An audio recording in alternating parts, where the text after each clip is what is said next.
ഇപ്പോൾ ദീപക് ധർമ്മടം ചേരുന്നുണ്ട് കോഴിക്കോട് നിന്ന് വിശദാംശങ്ങളുമായി. ദീപക്, കൂത്തുപറമ്പ് സമരത്തിന്റെ ജീവിക്കുന്ന രക്തസാക്ഷി ഒടുവിൽ വിടവാങ്ങുന്നു അല്ലേ? അതുതന്നെയാണ് അക്ഷരാർത്ഥത്തിൽ കേരളത്തിന്റെ വിപ്ലവ നക്ഷത്രം എന്ന് വിശേഷിപ്പിക്കപ്പെട്ട കൂത്തുപറമ്പ് വെടിവെപ്പിലെ ജീവിക്കുന്ന രക്തസാക്ഷി പുഷ്പൻ. ദീപക് തുടരുക. ഇപ്പോൾ കോഴിക്കോട് CPM ജില്ലാ സെക്രട്ടറി P. മോഹനൻ തത്സമയം പ്രകടിപ്പിച്ച മനക്കരുത്ത് ഏതൊരു കമ്മ്യൂണിസ്റ്റുകാരനും മാതൃകയാണ്, ആവേശകരമാണ്. പുഷ്പൻ്റെ ഓർമ്മ എല്ലാ പോരാട്ടങ്ങളുടെയും മുമ്പിൽ വഴിവിളക്കായി ജ്വലിച്ചു നിൽക്കും എന്ന കാര്യത്തിൽ യാതൊരു സംശയവുമില്ല. പുഷ്പൻ്റെ മൃതദേഹം ഇന്നിവിടെ ആശുപത്രിയിൽ തന്നെ സൂക്ഷിക്കും, അതിനാണ് ആലോചിച്ചത് എന്നാണ് പാർട്ടിയുടെ കണ്ണൂർ ജില്ലാ നേതൃത്വം വ്യക്തമാക്കിയിരിക്കുന്നത്. കൂടിയാലോചിച്ച് അങ്ങനെ ഒരു തീരുമാനത്തിലാണ് എത്തിയിരിക്കുന്നത്. നാളെ കാലത്ത് 8 മണിക്ക് കോഴിക്കോട് നിന്ന് വിലാപയാത്രയായി പുഷ്പൻ്റെ ജന്മദേശമായ ചൊക്ലിയിലേക്ക് കൊയിലാണ്ടി, വടകര, അതുപോലെ തലശ്ശേരി വഴി.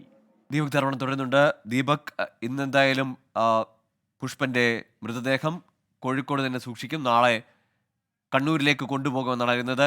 എക്കാലത്തും കമ്മ്യൂണിസ്റ്റ് പാർട്ടികൾക്ക് അല്ലെങ്കിൽ ഇടതുപക്ഷ പ്രവർത്തകർക്ക് വലിയ ആശയും ആവേശവുമായി മാറിയ ജീവിതമാണ്. 3 പതിറ്റാണ്ട് കാലം ഒരു കട്ടിലിൽ അങ്ങനെ കിടപ്പായി പോയെങ്കിലും പക്ഷേ ആ കരുത്ത്, മനക്കരുത്ത് എല്ലാ കാലത്തും സഹനത്തിന്റെ പര്യായമായ ഒരു പേര് കൂടിയായിരുന്നു. പുഷ്പൻ ഒടുവിൽ വിടവാങ്ങുന്നു. പുഷ്പൻ ഒരു പക്ഷേ കേരളത്തിലെ എന്നല്ല ലോകത്തിലെ സമര ചരിത്രത്തിലെ ഒരു താരകം തന്നെയാണ്. വിദ്യാർത്ഥി സമരം, സ്വാശ്രയ സമരം നമുക്കറിയാവുന്നതാണ്. 1994 നവംബർ മാസത്തിൽ കൊടുമ്പിരിക്കൊണ്ട സ്വാശ്രയ കോളേജ് വിരുദ്ധ സമരം. ആ സമരത്തിലാണ് നവംബർ 25-ന് DYFIയുടെ അന്നത്തെ സമര പോരാളിയായ കൂത്തുപറമ്പ് പോരാട്ടത്തിന് വേണ്ടി ഇറങ്ങിയ പുഷ്പൻ അന്ന് വെടിയേൽക്കുന്നു. അന്ന് രാജീവൻ ഉൾപ്പെടെയുള്ള നിരവധി പേർ ആ വെടിയേറ്റ് മരിച്ചെങ്കിലും അന്ന് വെടി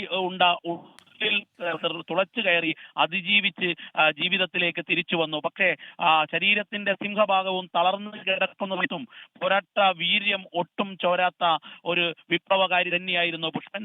പുഷ്പൻ എന്നും, അതായത് പുഷ്പൻ ശരിക്ക് ശരശയ്യയിൽ കിടക്കുന്നത് പോലെയായിരുന്നു പുഷ്പന്റെ കിടത്തം.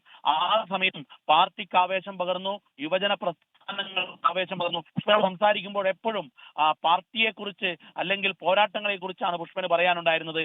ഒരു സമയത്തും തീർച്ചയായും രാജീവൻ, മധു, റോഷൻ ബാബു, ഷിബുലാൽ അവർക്കൊപ്പം ഉണ്ടായിരുന്ന പുഷ്പനാണ്. 30 വർഷക്കാലം നീണ്ട സഹന പോരാട്ടങ്ങൾക്കൊടുവിൽ പുഷ്പനും വിടവാങ്ങി.